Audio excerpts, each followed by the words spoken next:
While I respect your decision, I can't help but feel disappointed, said Colonel Farrell, commanding officer of the Imperial Guard. Matias listened calmly as his superior officer continued. One never likes to lose a capable officer. Of course, I'm just speaking from my perspective as a soldier. I acknowledge it would be a greater loss for the Empire as a whole if you were to continue to serve in the military, considering how much you'll be able to contribute to society as a civilian duke. More than mere politeness, the disappointment in the colonel's eyes looked sincere.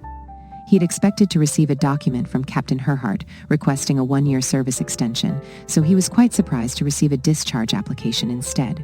He considered trying to persuade him to reconsider, but decided this wouldn't be appropriate when he saw that he had listed his grandmother as the reason for his discharge.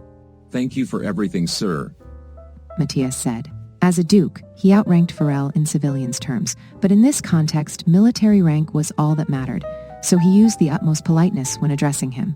Farrell appreciated this about Matias, as many other aristocratic officers found it difficult to show proper deference to superior officers who were of a lower social rank than themselves. He also appreciated that Matias had chosen a post at an overseas war front that was in particular need of help from capable officers.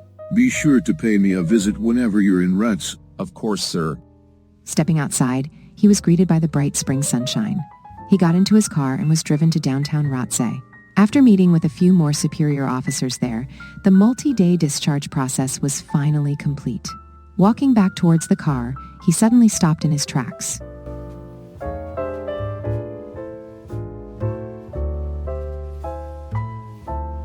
He had been caught off guard by the sight of someone walking down the sidewalk on the other side of the street. There was no mistaking her for anyone else. It was Leila. "Go back without me," he curtly replied, still looking across the street. It was Leila. It made no sense that she would be in Ratsay, but he had no doubt that it was her. He crossed the street with long strides. The museum seemed no less massive on the second visit, looking around with just as much wonder as on the first day she had gone there. Leila took in the sight of the impressive building housing the Berg Empire's Natural History Museum. The day after arrived in Ratsay, the first place Kyle had taken Leila was this museum, located across the street from each other. Rat's Art Museum and Natural History Museum were among the capital city most popular tourist destinations. Leila was used to Carlsbad, a city just as large and prosperous as Ratsay. But standing in between these two magnificent museums, she was spellbound. Carlsbad had nothing of the sort.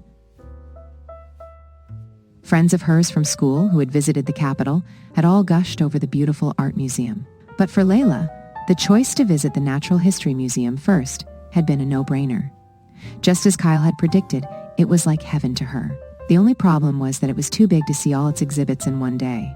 She had figured that after devoting an entire day to wandering its halls, she would need to spend another full day there. Before they left Rats to see everything. She walked excitedly into the museum's lobby. Kyle had offered to come along with her again, but this time she had turned down his offer. She had completed her exam the previous day, but his was coming up tomorrow. Even though he had stressed the importance of early studying for exams, she didn't feel comfortable bringing him to a museum the day before an exam. Before entering the exhibition hall, she made sure she was ready. Comfortable shoe, check. Notebook and pen, check. Feeling well rested and full of stamina, check. With her notebook and pen in hand, she walked hurriedly towards an exhibit she hadn't had time to see on the first visit. Leila looked like a girl headed out to a picnic. Matias gazed at her as she excitedly walked from exhibit to exhibit without any sign of slowing down. He had already been confident that the woman he saw was Leila before she entered the Natural History Museum, but he had still decided to follow her in keeping his distance. Even after having satisfied his curiosity about what she was doing, he wanted to keep observing her for a bit longer. Then it occurred to him that it was the time of year when the college entrance exam was being held in Ratsay. If she had come to the capital to take the exam, it meant that she must have made up her mind to go to college after all, which meant she had probably decided to marry Kyle Ettman as well. She was standing in front of a glass display case filled with various plant specimens, intently jotting something down in her notebook. There was an enraptured smile on her face, as if she were looking at a rare gemstone or something. Matias had no idea what it was about the plant specimens that could possibly be making her smile like that. He considered approaching her, then decided to stand back and watch for a bit longer. Once he approached, he knew she would stop smiling. With his hands behind his back, he continued to follow her. For the most part, she seemed not to have changed much since the previous summer when he had last seen her, but there were some subtle differences. Her face looked more slender, her expression looked more relaxed, and her movements looked more graceful. Wearing a white dress with lace trim, she looked more mature as well. After spending a long time looking at everything, she left the plant specimen exhibit and started walking down the passageway to the next exhibit room, when she suddenly stopped in her tracks. Matias knew the reason for this at once. The passageway was like heaven. It was decorated with silver-painted tree branches that had white feathers attached to them like leaves. Hanging from the branches were multicolored crystal ornaments shaped like birds. The light reflecting off them gave the passageway a cream-like quality. She marveled at the sight. Wow! Matias heard her innocent exclamation. Watching her run excitedly around the passageway, he couldn't help but grin. Her thick blonde hair and lacy white dress fluttered as she ran about like a little girl. She then came to a stop in the middle of that wondrous passageway.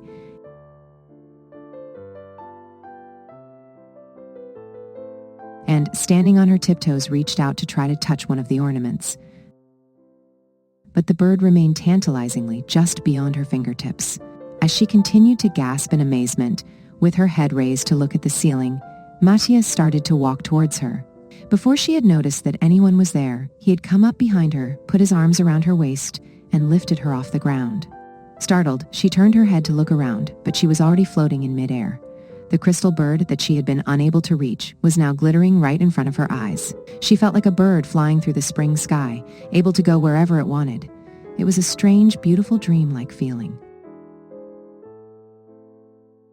Matias then casually set her back down on the ground.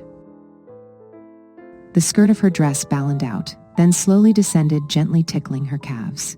The sensation of touching the crystal bird still lingered in her hands. Hiding her hands behind her back, she looked up in a daze. Matias slowly removed his officer's cap. The same blue eyes she had seen that late summer afternoon the previous year were looking at her.